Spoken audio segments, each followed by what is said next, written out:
Suzuka. Hello and welcome to our preview of the Japanese Grand Prix.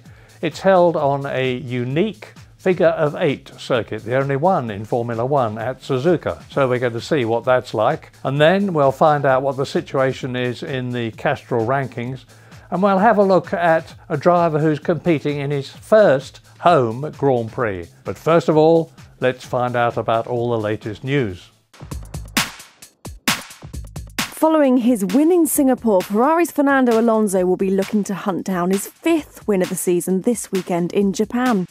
However, it wasn't such good news for the former F1 world champion. After retiring from 3 out of the 4 past races, another DNF for McLaren's Lewis Hamilton could shatter his hopes of winning this season's title. The return of 7 times world champion Michael Schumacher was a much-awaited comeback to the world of F1. However, it hasn't turned out so well for the former F1 ace. Currently standing in 10th position, there's been much speculation of whether or not Michael Schumacher will last this season. Well, Mercedes team principal boss Ross Brawn has hit back at the claims and is confident Schumacher will be back to race in the 2011 season. Now, Japan absolutely loves Formula 1. It can be, and very often is, extremely wet at Suzuka. There have been some really torrential downpours there over the years, but no less than 12 champions have been crowned at Suzuka or Fuji, because the race has been held on both those circuits. Now, Suzuka started its life as a test track for Honda. It's actually owned by Honda. But in 1962, it became Japan's only international motorsport circuit. This is what it's like. Suzuka is the only circuit in Formula 1 with a figure of 8 layout.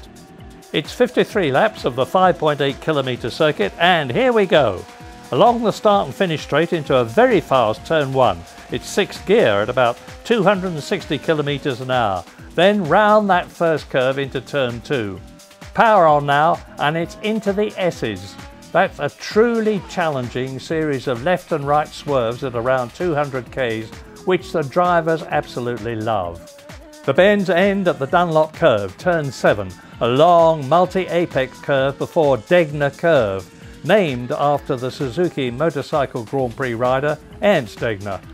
It's a sharpish right turn now at turn 9 and under the bridge. Drivers really get up to speed now as they head for the hairpin at turn 11.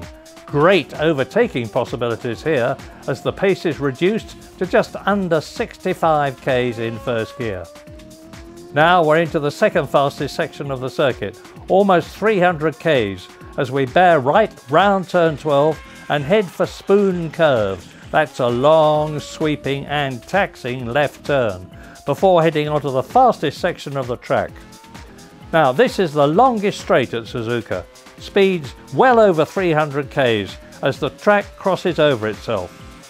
130R is sensational, tremendously quick. It'll always be remembered for Alonso passing Schumacher there in 2005. Down to turn 16, a right at the Casino Triangle, left and right through 17 and 18, and that's a lap of Japan's Suzuka circuit. Sebastian Vettel won last year. Who's it going to be this year? He used to drive for Toyota. With it being the Japanese Grand Prix this weekend, he'll be racing on his home turf. I think he drives for Sauber. Who are they talking about? They're talking about Kamui Kobayashi, Japan's only Formula 1 driver at the moment. 24 years old, he comes from Tokyo, and last year he made a sensational debut in Formula 1 after not having done particularly well in GP2, driving for Toyota when Timo Glock dropped out after he had had crash injuries, and Kamui Kobayashi was nothing more or less than sensational. Now, last year it was Toyota, this year he's been taken on by Sauber. Didn't have a very good start to the year, but Sauber have now got the car going much better, and Kamui Kobayashi is getting the best out of it. And won't he be trying hard this year at his home track at Suzuka? And now it's time to check out the Castrol driver rankings. Kamui Kobayashi is in 68th place in this week's Castrol Rankings. After his victory in Singapore, Ferrari's Fernando Alonso moves into 5th place, resulting in NASCAR's Jimmy Johnson moving down into 6th. And maintaining this week's top spot for an incredible 28th week in a row, it's Red Bull's Sebastian Vettel. Now, there have been some truly sensational races at Suzuka, but the one that really sticks in my mind was 1994. The championship was going down to the wire with Damon Hill and Michael Schumacher battling it out. And the 1994 race was held in the most dreadful weather conditions, torrential rain, so bad that they had to stop the race and make it a two-parter. And when the second part started, Michael Schumacher was 14 seconds behind Damon Hill, and he was closing up all the time until on the very last lap, Damon Hill crossed the line 3.3 seconds ahead of Michael Schumacher to win the race, to keep his championship hopes alive, and I nearly went through the roof of the commentary box. So what's going to happen in this year's Japanese Grand Prix? Well, you tell me.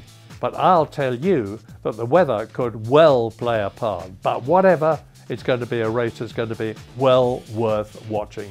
And for more information, go to CastrolDriverRankings.com.